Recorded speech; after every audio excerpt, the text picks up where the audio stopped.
Attilio, do you think that home prices are actually coming down right now, or does it just feel that way? Or does it just feel that way? You mean Yes. like a snuggly blanket? It's going to be kind of like when you go for a weather report. A lot of times USA Today will give you a weather report for the whole country, but you need, when you're going to the beach or something or going on a hike, you want to get the weather report for where you're going or in your community. Yes. So it's going to be community by community. Some places the prices are coming down. Specifically, I'm going to talk about condominiums. Yes. Or any kind of real estate right now on Oahu with high maintenance fees. Yeah, that is putting a downward pressure on the prices. Yeah, those are having a downward pressure.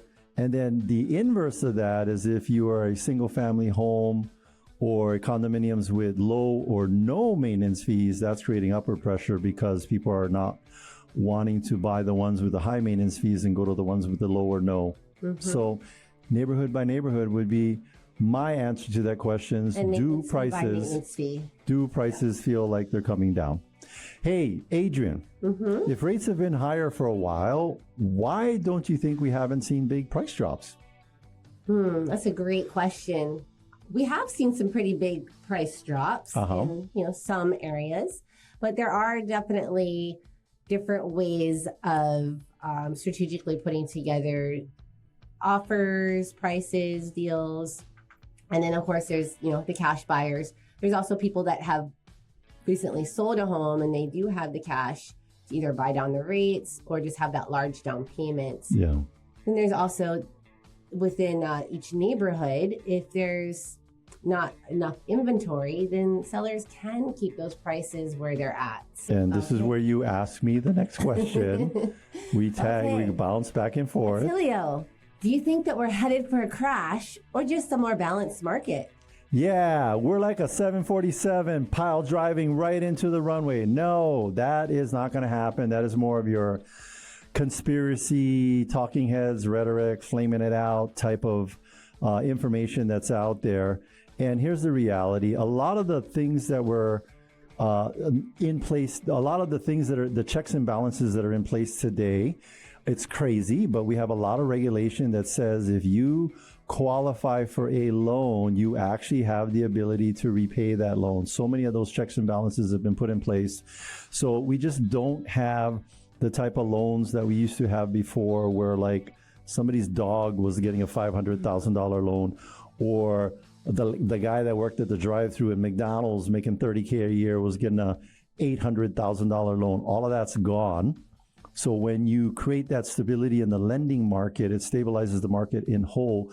Do we still have more demand than there is inventory out there? Yes, but with the interest rates, that kind of pushes down on the demand. And again, right now, and here's what I would tell people: if you're waiting for a crash, it's going to cost you more money. If you're waiting, I'll say it again: if you're waiting for a crash, it's going to cost you more money, because when you wait, that home is just going to be more expensive because a lot of times people are waiting for lower interest rates. So we are balanced market in some neighborhoods, and in some neighborhoods, it's, I will tell you right now, I know of specific neighborhoods on Oahu that are completely a seller's market.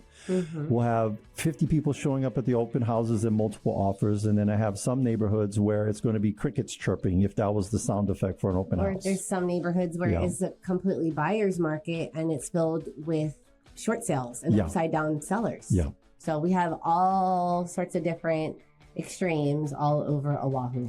Hey, Adrian, speaking of extremes, what would need to happen for prices to truly fall in a big way? Well, I think what would need to happen is a whole bunch of inventory needs to be built quickly. Yeah. And all of a sudden, like, there's just so much to choose from that sellers are going to need to drop their price. Yeah. And here on Oahu, things are not ever built quickly. Permits are never a fast thing.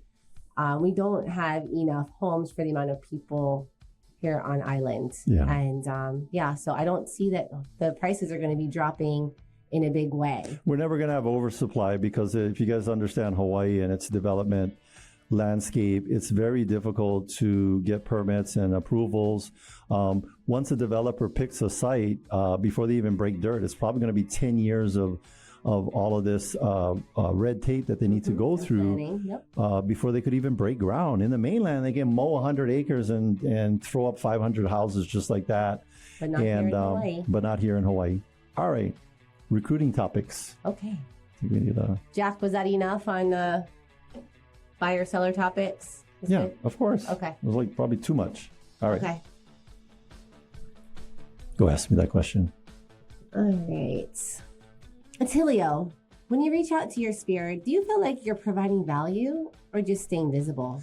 Definitely providing value, because one of the things that I do ask people when they do get on the phone or leave as a voicemail, what kind of real estate questions do you have? What kind of real estate questions do you have? And if they don't have any, then one of the things I do say is like, hey, we got a real estate radio show we've been doing for 13 years. Are there any questions you'd like me to answer on air? And so it's always about providing value, especially when you get somebody on the phone. We're so busy nowadays, you can't just be getting on the phone to be annoying. You've got to have value. I would also like to add that, it's not just about talking to them about real estate, but really just being an advisor. Yes. And reminding them that there's a lot of different resources that you have that you can provide to them that may not even have to do anything with real estate or their house. Yeah.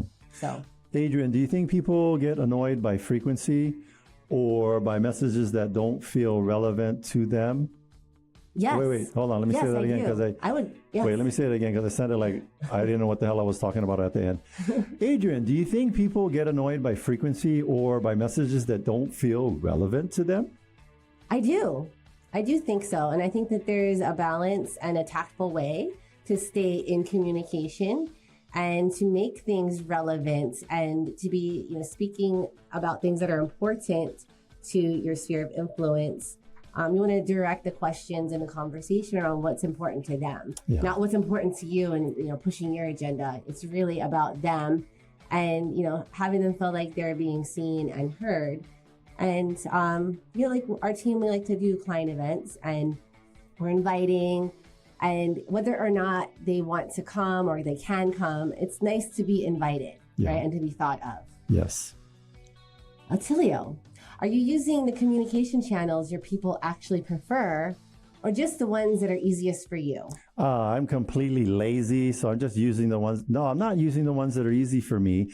In fact, I would say that the most easiest way for people or their preference for receiving communication is video.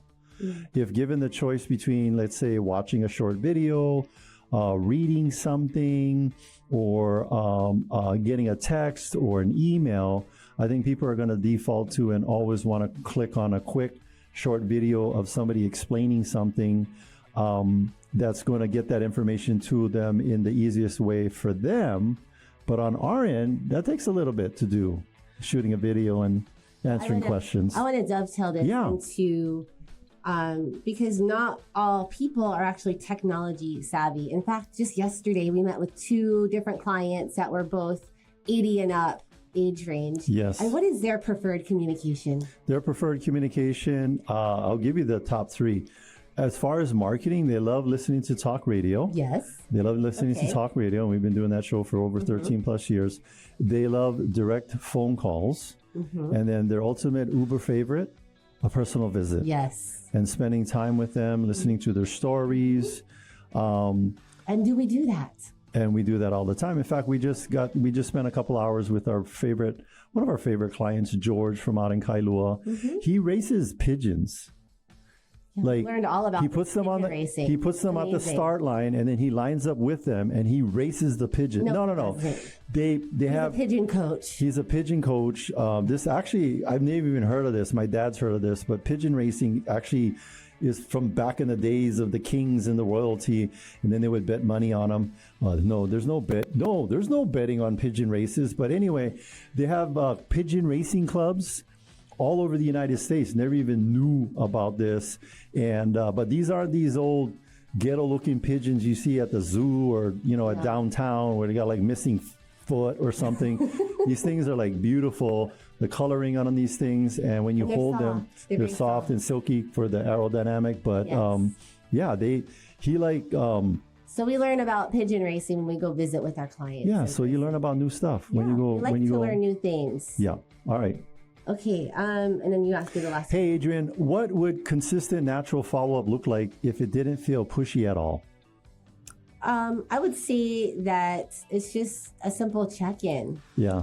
And with no agenda. Or, hey, like, I was just thinking about you. Or, you know, if you're looking on social media and you see that your friend, family, clients, future client had some kind of big life event, just, you know, genuinely and authentically congratulating them. Yeah. Whether it's by the phone call, a text message. But, yeah, just making sure you're pinging on them in a very genuine way. You want to get the pushy out of your conversation? I'll say that again. You want to get the pushy out of your conversation? Yeah. Call them and don't talk about real estate. Don't talk about real estate. Mm-hmm. Just talk about them. Yeah. We're in a world right now where people are feeling more and more lonely. And this is a sad testimonial, but I was at a real estate convention and the guy's like, I built my business calling people and telling them happy birthday. And he's like, sometimes I call these clients and they're like, you're the only one that called me today to wish me happy birthday. My whole family didn't call me. So as a realtor checking in with people, you may be bringing some sunshine into their life for that day. Checking in with them that has absolutely nothing to do with real estate. Yes.